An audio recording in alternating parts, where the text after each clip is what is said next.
క్రితం తీన్మార్ మల్లన్నకు నోటీసులు అందడం మనం చూస్తున్నాం. కులగణనపై ఆయన ఏదైతే తీవ్ర విమర్శలు చేశారో దానికి వివరణ ఇవ్వాలని చెప్తూ కూడా వారం రోజుల వరకు టైం బౌండ్ పెట్టి షోకాస్ నోటీసులు జారీ చేశారు. అయితే దీనికి సంబంధించి ఇప్పుడు ఆయన కీలక వ్యాఖ్యలు చేయడం కూడా మనం చూస్తున్నాం.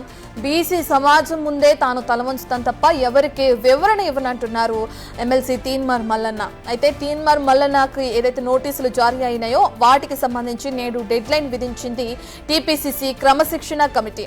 అయితే వారం క్రితం ఆయన కామెంట్స్ కి సంబంధించి నోటీసులు పంపించిన ఆ క్రమానికి ఈ రోజు డెడ్ లైన్ అనే చెప్పుకోవచ్చు మనం.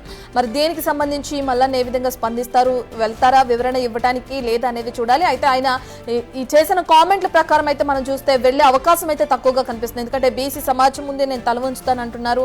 ఎవరికి నేను వివరణ ఇవ్వను అని కూడా తేల్చి చెప్పారు మల్లన్న. మరి తీన్మార్ మల్లన్న వ్యాఖ్యల్ని ఏ విధంగా అర్థం చేసుకోవాలి, ఆయన వివరణకి ఇవ్వడానికి వెళ్తారా లేదా, ఒకవేళ వివరణ ఇవ్వడానికి వెళ్ళకపోతే ఎటువంటి చర్యలు ఉండే అవకాశం కనిపిస్తుంది అనేది అయితే తెలియాల్సి ఉంది.